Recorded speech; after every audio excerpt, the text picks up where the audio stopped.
Press the bell icon on the YouTube app and never miss another update. हाय दोस्तों, आज हम बात करेंगे IRFC के शेयर के बारे में। IRFC यानी कि इंडियन रेलवेज फाइनेंस कॉर्पोरेशन के शेयर के बारे में। अच्छा, ये गिर क्यों रहा है ना? कंटिन्यूअस गिर रहा है। अच्छा, जब इसका IPO आया था तो आप जाके YouTube पे सर्च कीजिएगा, लोगों ने लिखा था कि भैया ये आपको एक साल में अरबपति बना देगा, करोड़पति बना देगा। 26 रुपीज का IPO था और ये आपको अरबपति खरबपति बना देगा, एक साल में 500-600 रुपए हो जाए। ये बातें कही गई थी, लेकिन आज ये 22 रुपीज 85 पैसा पे ट्रेड करता है। देखिए, मैं आपको दिखा रहा हूँ, इसकी जो प्रेजेंट प्राइस है वो है 22 रुपीज 85 पैसा पे ट्रेड करता है।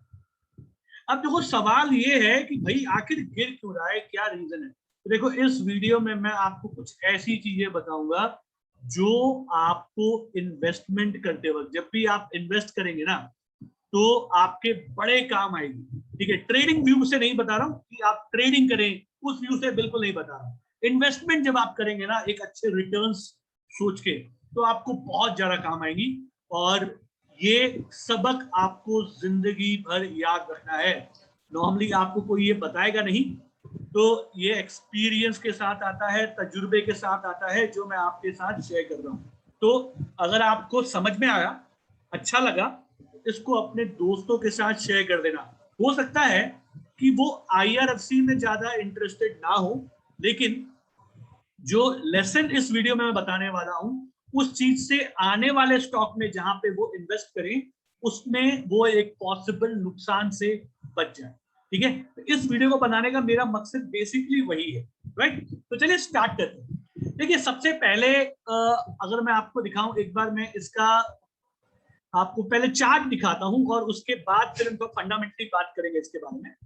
ये देखिए, ये इसका मंथली चार्ट है।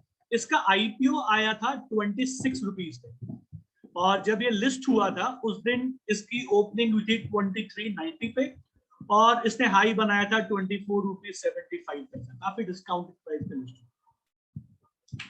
ठीक है, तो अब आज की तारीख में ये 22 रुपीज 85 पैसा पे आके बैठा है। करना क्या है, ध्यान से सुनो। जो लोग लेके बैठे हैं, ध्यान से सुनना। ठीक है, जो लोग लेके बैठे हैं उन लोग के लिए बता रहा हूं। ठीक है, मैंने भी अभी हाल फिलहाल में एक बार इसमें बाई का रिकमेंडेशन दिया था। ये आपका जो पैटर्न आप देख रहे हैं, ये बुलिश इंडल्फिंग पैटर्न है। यहाँ पे आपको कंफर्मेशन आ गया तो आपको यहाँ पे खरीदना है और यहाँ पे आपको अपना स्टॉप लॉस लगाना है। देखिए, तो स्टॉप लॉस आपका कितना हो गया? स्टॉप लॉस आपका है सर 20 रुपए 80 पैसे का आपका स्टॉप लॉस, अगर आपने जिसने खरीदा हुआ है उनके लिए बता रहा हूं। अब अगर आप फिर से देखेंगे, ये मंथली चार्ट है, ये आपका पैटर्न बन रहा है बियरिश इंगल्फिंग। अगर हम इसके लो के नीचे क्लोज कर जाते हैं तो आपको बेच देना चाहिए। इसका लो क्या है? इसका लो है 22 रुपीज 85 पैसा। आज भी हम वहीं पे क्लोज किए। ध्यान देना, अगर हम इसके नीचे क्लोज कर जाते हैं तो आप एक बार बेच सकते हैं। हो सकता है आपको फिर शायद इस लेवल के करीब बाई करने का मौका मिल जाए। यानी कि अगर आप मान लो 2285 के करीब बेचते हो तो हो सकता है आपको फिर 2085, 2090, 2110 ये लेवल्स भी शायद आपको एक बार देखने को मिल जाए, हो सकता है। तो ये चीज आपको ध्यान रखना है और अगर इसके नीचे नहीं गया तो आप होल्ड करके रखिए, राइट? फ्रेश जो लोग खरीदना चाहते हैं, आप जब अगर गलती से आपको यहां पे आता हुआ दिखे, यानी कि 21 की रेंज में आता हुआ दिखे, तो ही खरीदना। या फिर इसके ऊपर जब चला जाए, इसके ऊपर यानी कि करीब आप समझे 26 रुपए 27 रुपए के ऊपर अगर ये निकलना शुरू करे तो ही आप खरीदें फ्रेश। अदरवाइज आपको इससे दूर रहना है, रेंज के अंदर है, थोड़ा सा इसको रिस्पेक्ट करें। ये हो गई प्रेजेंट बात। अब ये नहीं चलने के मैं आपको कारण बताता हूं। सबसे पहला कारण आप ध्यान से सुनिए। सबसे पहला कारण है इसके नहीं चलने का, वो है कि ये एक सरकारी कंपनी है, ये एक सरकारी कंपनी। अब आप बोलोगे सर सरकारी कंपनी है तो ये क्यों नहीं चलेगा? आप जाके हिस्ट्री उठा के देखिए मैक्सिमम लोग ना, मैं कभी को बोलता हूं तो उनको लगता है मैं गलत बोल रहा हूं, बट ये हिस्ट्री है। 100 में से कोई एक कंपनी आपको प्रॉफिट देती है लंबे समय में, मैक्सिमम कंपनियां आपको लॉस देती है सरकारी। क्यों? क्योंकि उसमें इतने सारे नॉर्म्स होते हैं, इतने सारे प्रॉब्लम्स होते हैं कि आपको वहां पे प्रॉफिट नहीं हो। ठीक है, मतलब वो इतने रूल्स एंड रेगुलेशंस हैं कि मतलब उसके प्राइस वाले ऊपर जाते ही नहीं। ठीक है। दूसरा, सेकंड पॉइंट, आपने हर्षद मेहता स्कैम में 1992 का स्कैम जो था ना, उसमें एक लाइन सुनी होगी, रिस्क है तो इश्क है। क्या? रिस्क है तो इश्क है। तो रिस्क क्या है? सरकारी कंपनी है, डूबने वाली तो है नहीं, तो रिस्क क्या है? कुछ नहीं। तो पैसे कहां बनने हैं? जहां रिस्क होता है ना सर, जहां रिस्क होता है वहां बनते हैं पैसे। आप जाके देखिए जहां पे रिस्क लग रहा है आपको, ठीक है, वहीं आपको एक्चुअली पैसे बनते हैं, क्योंकि वहां पे रिस्क था। मार्केट को पता है ये रिस्क है, इसके अगेंस्ट में ये रिवॉर्ड है। यहाँ पे आपको रिस्क क्या दिखता है? सरकारी कंपनी है, सरकार उधार लेती है, IRCTC को देती है, उसे क्या लेंड कर रहा है? कुछ कुछ IRCTC को पैसे आ रहे हैं, सरकार से आ रही है, सरकार ले रही है, सरकार दे देगी। तो कोई रिस्क ही नहीं है यहाँ पे, एब्सोल्युटली IRSC पे कोई रिस्क ही नहीं है। तो आपको रिटर्न्स भी वैसे नहीं मिल रहे हैं यहाँ पे, सबको मालूम है, बहुत जबरदस्त रिटर्न्स नहीं मिल रहे हैं। तो आपको यहाँ पे एक बहुत बड़ी चाल जो है, मैंने आज तक नहीं देखी, और मैं लोगों को वही बोलता हूं कि आप भी ऐसे चीजों में ना फंसे, है ना। चलिए, तीसरा पॉइंट मैं आपको बताता हूं, देखिएगा। हम चलते हैं screener.in पे, और आपको एक और चीज दिखा, ये एक और बहुत पते की चीज है, ध्यान से देखिए। There is something known as ROE, return on equity, return on equity. अगर रिटर्न ऑन इक्विटी 13, ये जिस प्राइस आपको दिखाई पड़ रहा है, क्या दिख रहा है? 13.2%, है ना। अगर रिटर्न ऑन इक्विटी इतना है तो भैया इसके अंदर ना बड़े बड़े म्यूचुअल फंड हाउस और ये सब पैसे नहीं लगाते। जो फंड हाउसेस है ना, यहाँ पे पैसे नहीं लगाते। मेरे पैसे लगाने से, आपके पैसे लगाने से स्टॉक के प्राइस ऊपर नहीं जाते जब तक उसके अंदर किसी बड़े फंड हाउस के पैसे ना लगे हो, कोई बड़ा माल वहां पे ना आया हो, तब तक प्राइस आपको ऊपर जाता हुआ नहीं दिखेगा। तो ये बात आप समझें। बड़ा माल कहाँ पैसा लगाता है? जहां पे ROE 15 के ऊपर हो, लिख लेना कहीं पे, 15 के ऊपर नहीं है, बड़ा हाथ वहां पे हाथ नहीं लगाए। और जब तक वो हाथ नहीं लगाएगा, प्राइस के अंदर एक अच्छा मूवमेंट आपको देखने को नहीं मिलेगा। छोटे मोटे मूवमेंट्स देखने को मिलेंगे, लेकिन बड़ा मूवमेंट आपको देखने को नहीं मिलेगा। तो संभल के रहिएगा। एक बहुत ही इंपॉर्टेंट पॉइंट था, लास्ट पॉइंट जो मैंने अभी आपको बताया, उसको वापस शो करने के लिए मैं आपको एक और चीज दिखाऊं। अच्छा, मैं एक बार रिलायंस को देखूं क्या? रिलायंस में देखिए, बहुत समय से आपको ज्यादा रैली देखने को नहीं मिली। क्यों? क्योंकि उसका ROE कम हो गया। ठीक है, ROE कम हो गया, इसलिए बहुत समय से वो रुका हुआ था रिलायंस। अब ये जो है, देखो, ये जब रिजल्ट्स आएंगे उसके बाद ये अपडेट हो जाएगा। तो अभी रिजल्ट्स थोड़े अच्छे आएंगे शायद, इसलिए ऊपर जा रहा है। तो ये बहुत समय से रुका हुआ था, कारण आपको मैंने बता दिया, ROE कम हो गया। अच्छा, अब जरा ये देखिए,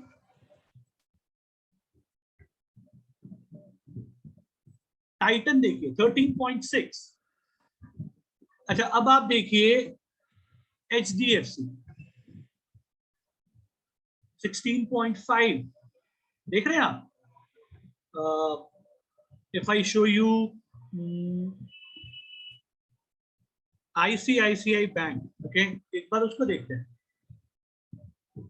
13.1। तो मैं आपको मोटा मोटी दिखाने की कोशिश कर रहा हूं कि नॉर्मली बड़े इन्वेस्टर्स कोशिश करते हैं। अभी ये देखो, ये अभी ड्रॉप हुआ है तो इस चक्कर में यहाँ पे है। अब आपको एक काम की चीज देखिए, यहाँ पे आपको इन्वेस्टर्स दिख रहे होंगे, देखिए यहाँ पे आपको इन्वेस्टर्स दिख रहे होंगे। हम इस पे क्लिक करते हैं तो देखो मैंने यहाँ पे क्लिक कर दिया, ध्यान देना। FII DII के पास मिनिमम 20% का माल होना चाहिए। कितना? 20% का माल होना चाहिए। अगर है तो वहां पे आपको मूवमेंट मिलेगी यार, चाहे ऊपर वाली नीचे वाली, कुछ तो मिलेगा, कुछ तो मिलेगा। आप देखिए यहाँ तो FII का ही 48 है, DII का 41 है, आप देख रहे हैं, राइट। IRCTC देखें, IRCTC देखते हैं, इन्वेस्टर्स पे चलते हैं। आप देखिए यहाँ पे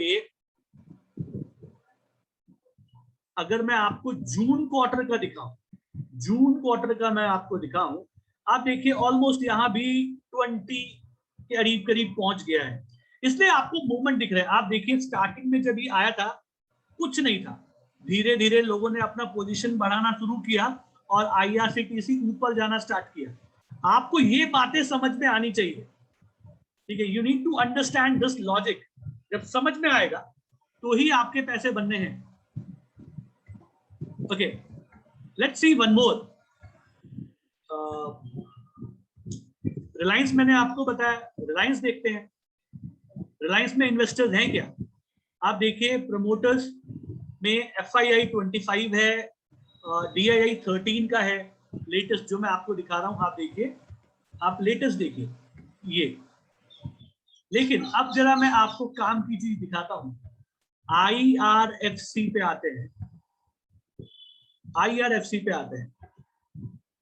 IRFC में अगर आप देखें, आपका यार 5% का भी होल्डिंग नहीं है FII DII का, ठीक है। सॉरी, ये तो हाँ 5% का भी होल्डिंग नहीं है ना FII DII का। जो था उसको भी लोगों ने कम कर दिया है। अगर आप देखें उसको भी लोगों ने कम कर दिया है। ये पब्लिक की होल्डिंग बढ़ती जा रही है, लेकिन FII DII ने अपनी होल्डिंग कम कर दी है। इसका असर आपको चार्ट पे दिख रहा है। ये टेम्पररी है, जैसे ही इसके अंदर एक इजाफा आएगा आपको वहां भी देखने को मिलेगा। तो हमेशा आप की पॉइंट क्या निकले, यहाँ पे सरकारी कंपनियों पे उतना ज्यादा भरोसा ना करें, सबसे पहला चीज, जैसा मैंने आपको बताया। दूसरा, आप जरा देखिए उसमें रिस्क है क्या, कुछ रिस्क फैक्टर है क्या। रिस्क फैक्टर है तो आपको कुछ मजा आएगा, वहां पे चाल दिखेगी। तीसरा, ROE क्या है, रिटर्न ऑन इक्विटी क्या है। रिटर्न ऑन इक्विटी अगर अच्छी है, 15 के ऊपर है, तभी आपको वहां पे FII DII एंट्री मारते हुए दिखेंगे। अगर उसके नीचे है तो आपको नहीं दिखेंगे। अच्छा, अब कुछ लोग बोलेंगे सर वहां तो मैंने 13 पे भी देखा। 13 पे इसलिए देखा क्योंकि रिटर्न अब भी हो गया है उतना, पहले नहीं था, पहले उसके ऊपर था, तो उन्होंने अपनी पोजीशन बना के रखी है। अब थोड़ा सा फ्लक्चुएशन हुआ है तो उन लोग अपना पोजीशन में है। IRFC नया लिस्टिंग है, इसलिए उन्होंने अभी पोजीशन नहीं बनाई है। एक बार ऊपर जाएगा उसके बाद अपनी पोजीशन बनाएंगे। फोर्थ, कम से कम FII DII का 20% का होल्डिंग होना चाहिए स्टॉक के अंदर। ये चार चीज अगर आप देखेंगे और इसमें से अगर आपको मैक्सिमम चीजें देखने को मिलती है, तो आप फिर एक लंबे समय के लिए अपना टेक्निकल जो भी आपका नॉलेज है वो लगा के आप उस पर काम कर सकते हैं, ठीक है। तो ये वीडियो देखिए मैंने सिर्फ इसी मकसद के लिए बनाया था कि आपको समझ में आए कि मुझे कहाँ पैसे लगाने हैं, कौन से स्टॉक्स को चूज करना है। इस वीडियो को अगर आपको अच्छा लगा हो तो लाइक जरूर कीजिएगा। कुछ नया सीखने को मिला, कमेंट बॉक्स में मुझे जरूर लिख के बताइए कि आपने क्या सीखा इस वीडियो से, कुछ नई चीज। और इसको जरूर अपने दोस्तों के साथ शेयर कीजिए ताकि उनके भी हार्ड एंड मनी जो है बच जाए। Right, that's it for today. फिर आप लोग से बहुत जल्दी मुलाकात होगी, तब तक के लिए सीखते रहिए, कमाते रहिए।